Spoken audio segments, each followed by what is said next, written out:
यो एप्सले 100% काम गर्छ साथीहरू। तपाईहरुले पनि यो एप्स डाउनलोड गर्न सक्नुहुन्छ है। सबभन्दा पहिला प्ले स्टोरमा जानु होला। त्यसपछि तपाईहरुले 1111 सर्च गर्नु होला है। 4 वटा 1 सर्च गर्नुस् है। गरिसकेपछि तपाईले 4 वटा 1 सर्च गरिसकेपछि यहाँ देख्न सक्नुहुन्छ। सर्च गर्नुस् यसलाई है। सर्च गरिसकेपछि यहाँ तल देख्नु भएको छ 14। यो 14 मा चाहिँ तपाईले इन्स्टल गर्ने थियो है। सबै त्यो चाहिँ इन्स्टलमा गएर यसलाई इन्स्टल गर्नु पर्यो पहिला हैन। इन्स्टल गरिसकेपछि तपाईको डिभाइसमा यसरी इन्स्टल गर्नुस् पहिला है। यसले केही समय लोड लिन्छ। इन्स्टल हुँदैछ। यो एप्सलाई इन्स्टल गरिसकेपछि इन्स्टल हुँदैछ है। इन्स्टल गरिसकेपछि तपाईले ओपन गर्नुस् है। यसलाई ओपन गरेर सेटिङ गर्नुपर्छ। यसरी खुल्छ यो हैन। अनि त्यसपछि यसलाई नेक्स्टमा क्लिक गर्नु होला है।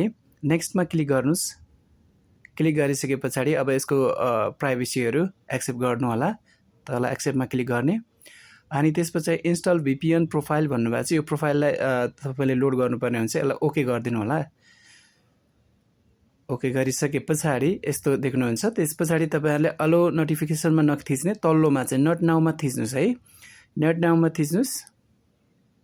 त्यसपछि वार्पमा गएर त्यहाँनेर हेर्नुस् त त्यहाँनेर कनेक्ट गर्नु होला। अब कनेक्ट हुँदैछ। यसलाई उता सार्दिनु होला। कनेक्ट भयो हेर्नु होला। माथि वाइफाई को छेउमा चाबी आइसकेको छ। खुल्यो। कनेक्टेड भनेर देखिसक्नु भएको छ। अब ट्राई गर्नुस् है त। टिकटक चल्छ कि चल्दैन हेर्नुस् है त।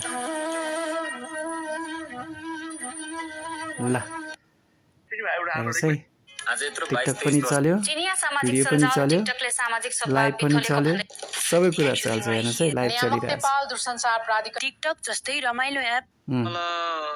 ल हेर्नुस् मज्जाले चलिरहेछ है। मज्जाले चलिरहेछ।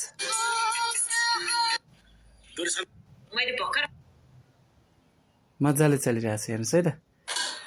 ल यसरी गर्नु होला। यो एकदम सिक्योर छ। एकदम राम्रो पनि छ। यो चाहिँ यसरी हामीले एप्स द्वारा चाहिँ मज्जाले अनलिमिटेड चलाउन सकिन्छ।